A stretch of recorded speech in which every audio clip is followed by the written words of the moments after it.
Okay, guys, last week we should have been learning about the different causes of the Civil War, things that caused the Civil War. Remember, the final straw was when Abraham Lincoln was elected president. The southern states thought that he would be getting rid of slavery, so they decided to secede, which means they create their own country. And now we're going to go to war because Abraham Lincoln can't allow states to leave his country. So here we go. We'll dive into this. This is a war that lasts about 4 years from 1861 to 1865.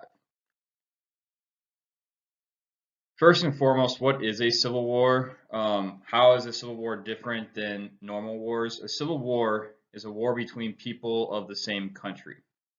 All right, so people of the United States believed this was a civil war, even though the South said they were their own country, because the United States did not believe that the South legally could leave. All right, so the war is a war between people of the same country. The Civil War was fought to keep the South or the Confederacy from leaving the Union. Here is a pretty good map showing the differences between the United States and the Confederate States of America. If it's in red, it's the South or the Confederacy. If it's in blue, it's the United States, or we'll call the Union. Remember, we have a few border states like Missouri, amongst others, that the state is divided. Some people would go north and some people would go south.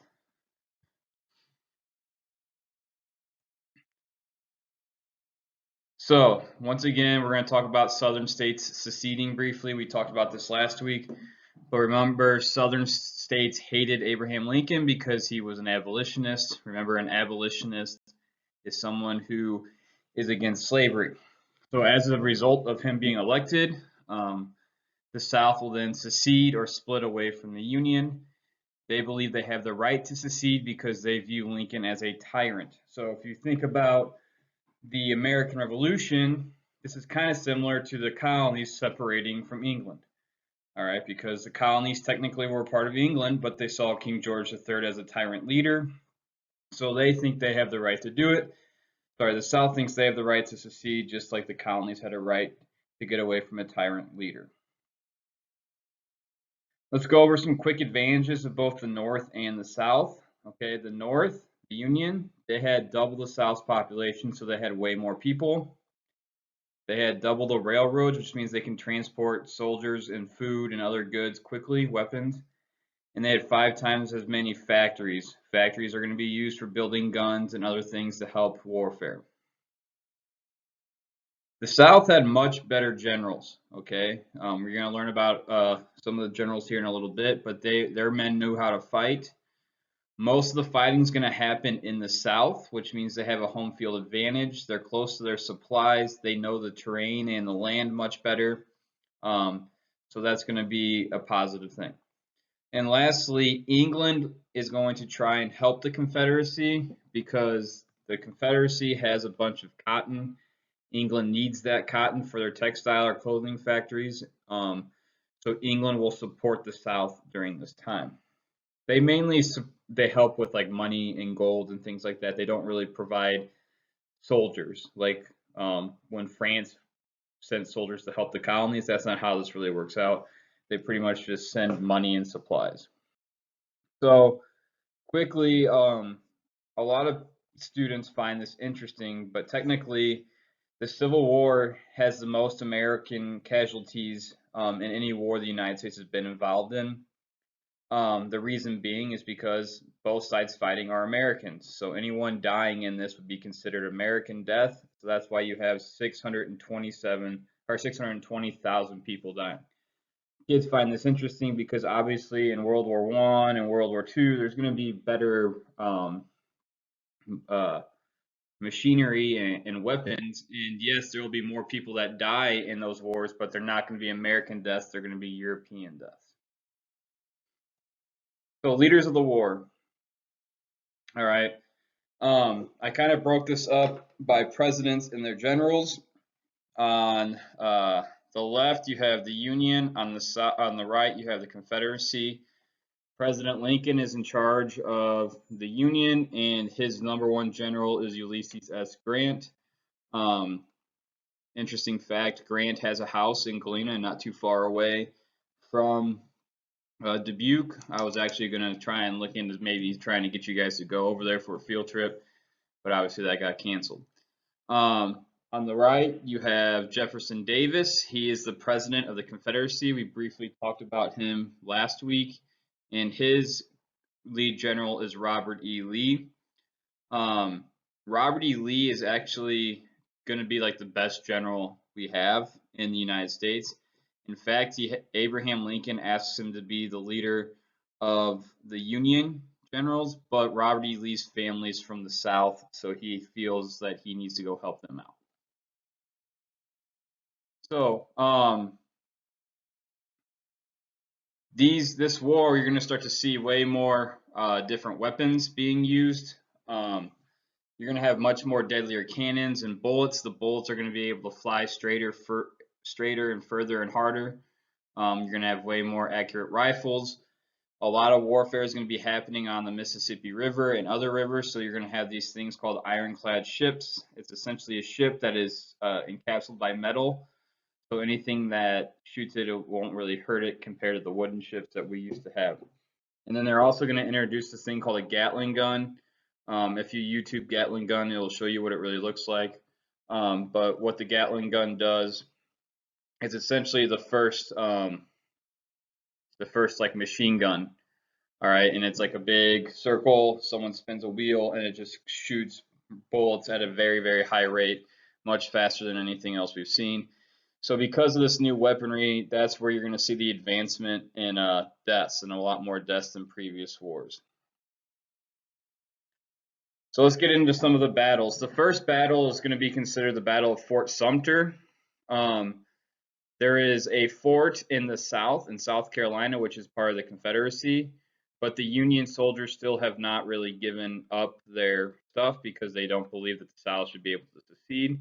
So Confederate soldiers like, look, we left, we're our own country, we need to take this fort, you guys need to leave. The Union soldiers really won't give up the fort.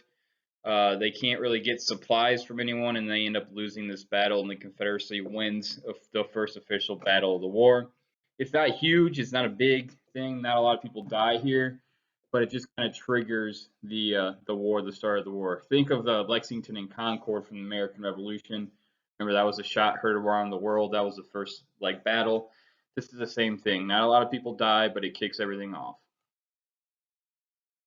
Then we'll talk about the Battle of Bull Run. This is going to be one of the first major wars, battles of the war. And the thing that's interesting about this is I think both the North and South thought they'd win really quickly, but they've quickly find out that both sides aren't really ready for a major war, and this war is not going to end quickly. It's going to be long and drawn out. It's going to be, as we find out, about 4 years, not a couple of months. So that's why this is important. Both sides realize they weren't ready for war, and this is going to be a long time before this ends. So the next battle is the Battle of Antietam. This is very important because it's considered the bloodiest day of battle in United States history. Not just like in any war, but on this day, more than 23,000 men are going to lose their lives. 23,000 Americans. Some of them are young, some of them are old, some of them are related, fighting against each other. So that's why this is important. The Confederate Army is going to try to attack, but the Union forces stop them. And then right after this, Abraham Lincoln is going to use the good energy of the victory of the North to announce what the Emancipation Proclamation is. So the Emancipation Proclamation, all right, is when Abraham Lincoln is essentially going to declare that all slaves in the United States are free, including the Confederacy. In fact, it's actually just focused on the Confederacy, so saying people in the South can no longer own slaves. This also is going to allow blacks to start to serve in Union armies and navies. So if you couldn't fight in the Army or Navy before, but now you can.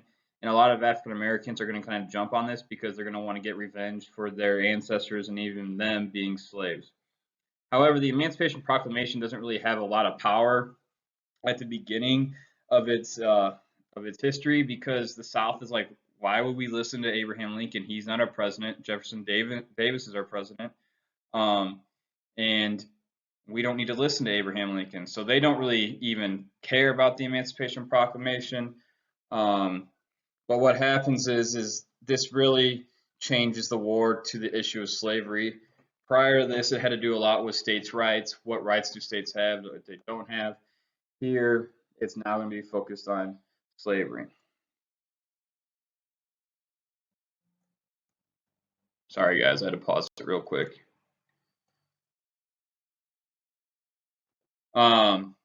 This is going to be known as the turning point of the war. The Confederacy would never be able to get back as far north as they did again, and soon the Confederacy will start to lose the war. So if you remember, the Battle of Saratoga was a turning point of the American Revolution because France comes to help out the colonies. Here, the Union troops don't get help from anyone, but they start to get their power and they start taking over the South.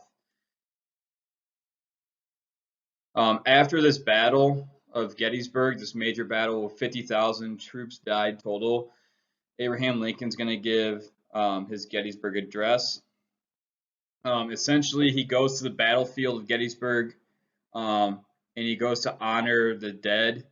He goes to honor the dead of both the North and the South, and he pretty much says, we cannot let these men die in vain, essentially saying, we're going to win this war in order for these people to not die for no reason.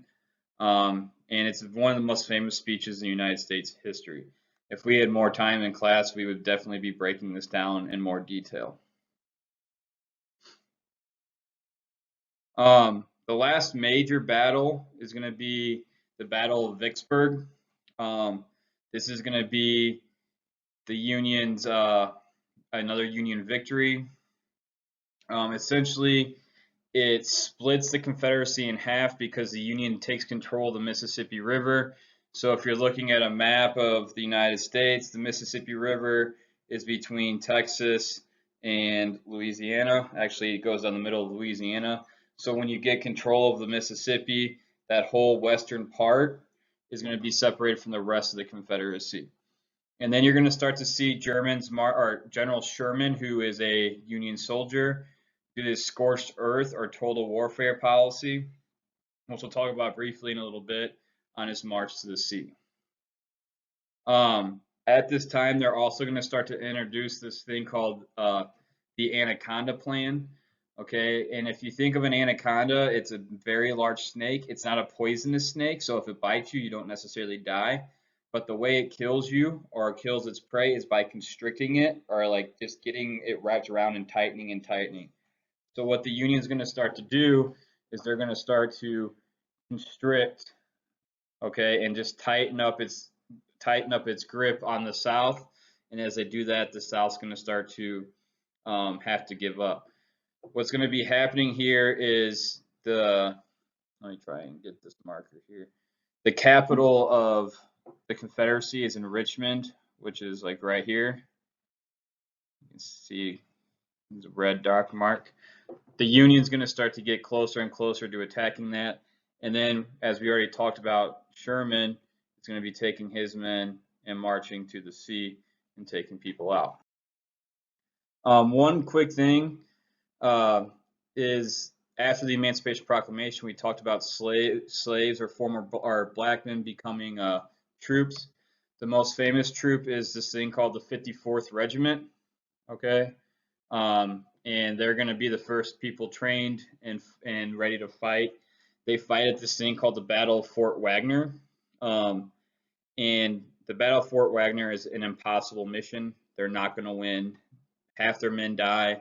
A lot of people retreat. But since they took on such a hard battle and they didn't like hide from it, they gain a lot of respect. So this 54th Regiment is really the first group of African American fighters in America that are going to gain respect from all the white people in America.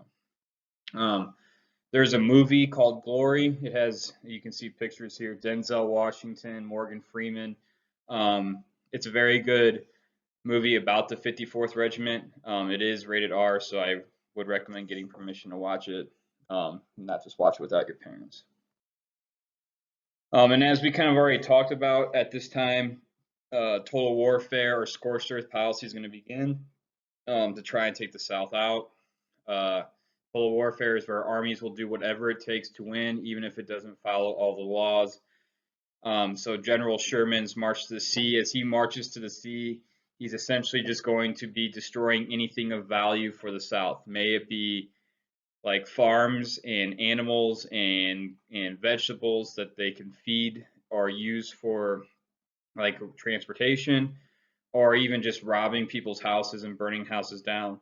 They're going to destroy everything they can, and it's just going to bring the likelihood of the South winning down. Essentially, as Sherman marches to the sea and as General Grant gets his men to almost take over the capital of the South, Richmond, Virginia, Robert E. Lee is going to have to. So the end of this PowerPoint is Robert E. Lee surrendering at Appomattox Courthouse to Ulysses S. Grant, and the war will be over in 1865. This was a lot of content really quickly. I try to get this done as fast as possible. If you have any questions, please don't hesitate to email me. Next week, we'll start talking about rebuilding the South after the war. Thank you. Have a good day.